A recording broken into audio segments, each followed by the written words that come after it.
And he's telling them they gon' vote for the PLP. Yes, President Chestor. Good evening, Grand Bahama. Good evening, Bahamas. Good evening, PLPs everywhere. Are you ready for a new day? You know, we had an incredible day at the advanced polls the other day.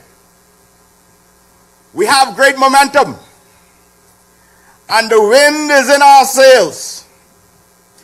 It's already a new day in Exuma, and after tonight, I hope it will be a new day in Grand Bahama. There are only 5 days before you make one of the most important decisions possible. The choice is especially important for Grand Bahama, who is suffering after Hurricane Dorian has been compounded by the neglect of the Minister administration. Grand Bahama in 2017, you gave them 5 MPs. You gave them 4 cabinet ministers. And what did you get? Nothing. You gave them a DPM. You gave them a Governor General too. And what did you get? Nothing. Yes, this Minister administration has abandoned Grand Bahama. It breaks my heart each time I land here. After 2 years, it seems that very, very little has been done. Minister got some nerve. He asking you for re-election. He really should be asking you for forgiveness. They've not rebuilt a school in East End. They let supplies rot on Sweetings Key. High Rock was hit hard. Many people died. But yet construction has not begun to replace the police station, the government administration complex, the post office, and the failed seawall. The neglect of Grand Bahama and Abaco after Dorian has perhaps been this administration's most egregious failure. But they have failed on other fronts as well. They have let construction at the Carnival Cruise Port stall because of permitting issues, costing us jobs, stifling small business, and suppressing economic growth. They bought the Grand Lucayan Hotel without an exit plan and assumed liabilities that they didn't have to. They were very poor negotiators. They were outgunned. They were outwitted. They were treated like schoolboys. And now they've spent more than $200 million, and yet most of the workers who they said they wanted to save are now jobless. The place smells like mold. The AC don't work. After $200 million. They have not been transparent, and their inaction has cost taxpayers dollars that it should have been funneled back into Grand Bahama, into the economy, to help the poor, to get fresh water, to help the suffering, to buy food, to put beds at the run. They have been allowed, and they have allowed to let the Dorian concessions expire. How incompetent. They have also placed Freeport in a very vulnerable position. The F&M repealed the Grand Bahama Port Area Investment Incentive Act in 2017, but they never replaced the legislation that ensured continued tax breaks from business license and real property taxes by the central government. There is currently no legal requirement for these tax incentives.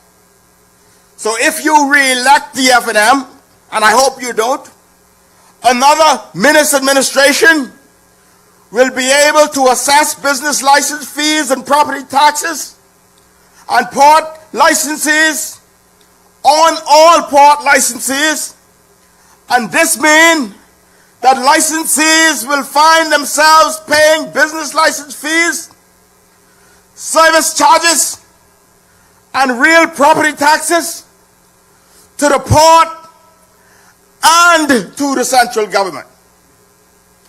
This uncertainty is crippling Grand Bahama's ability to be marketed as a full-fledged special economic zone. Now, we heard a lot of talk about the recovery of Grand Bahama, but we must now position Grand Bahama to compete head-on with the likes of New Zealand. We must transform this place to create more jobs and more opportunities for our people.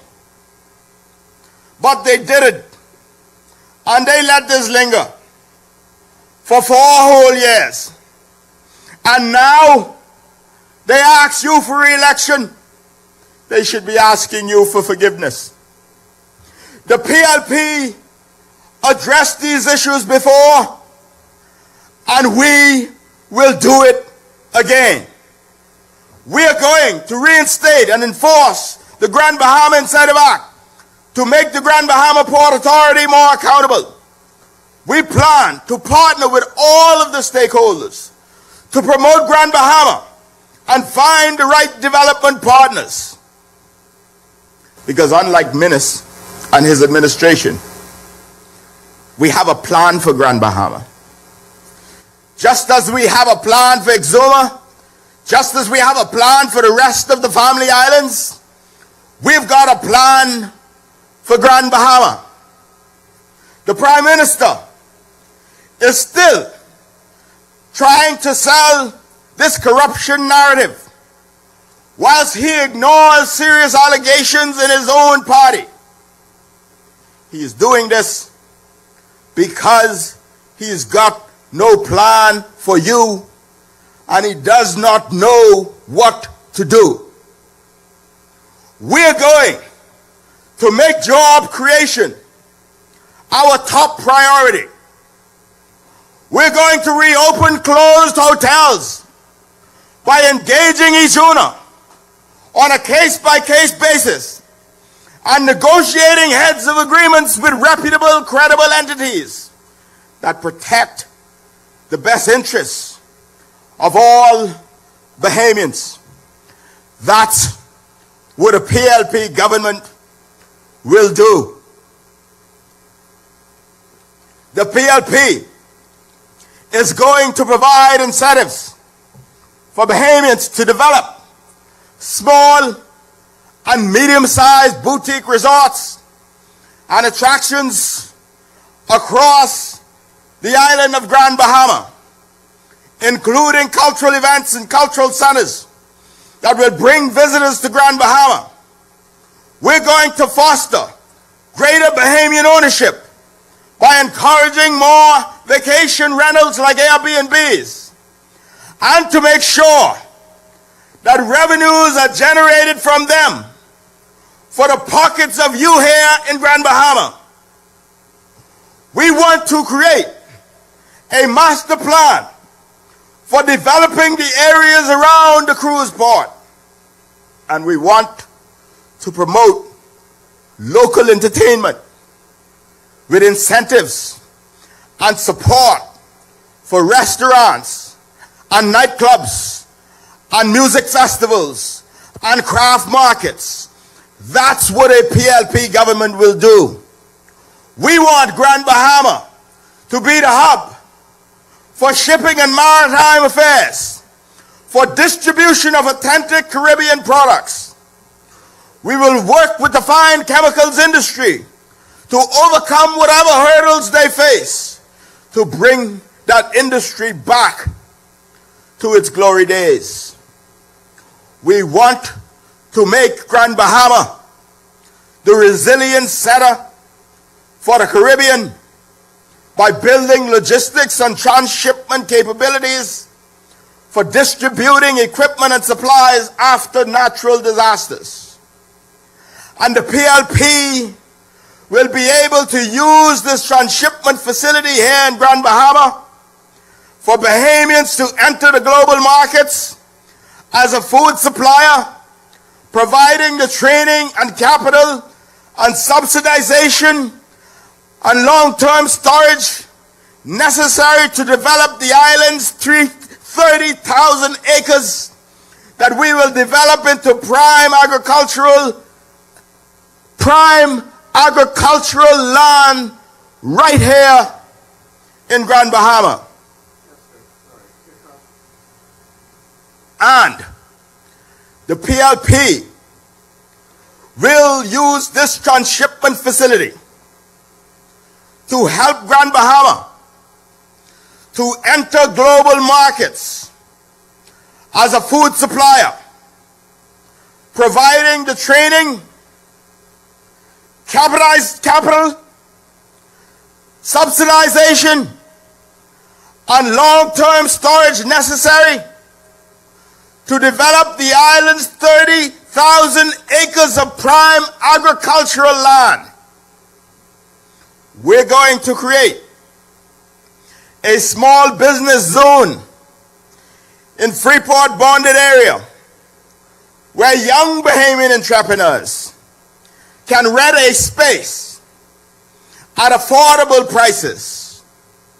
We're going to increase funding for the Small Business Development Center and other entrepreneurial support programs, and provide free consultation for those who get money.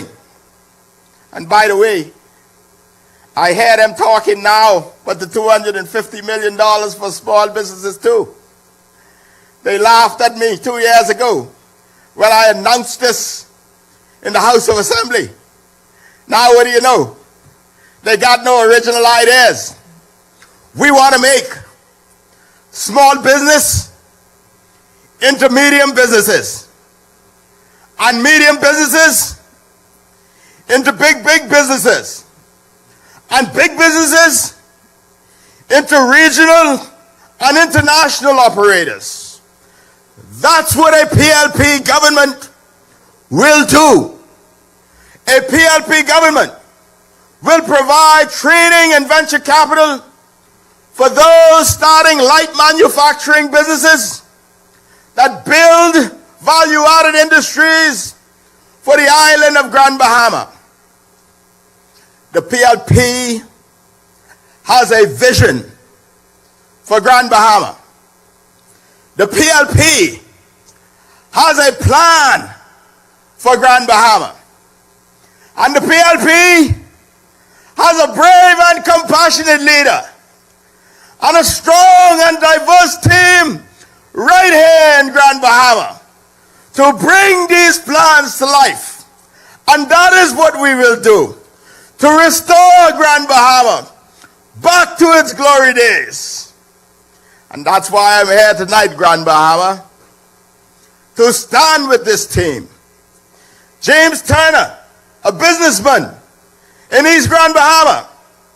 Kurt Hollingsworth, an educator in Marco City.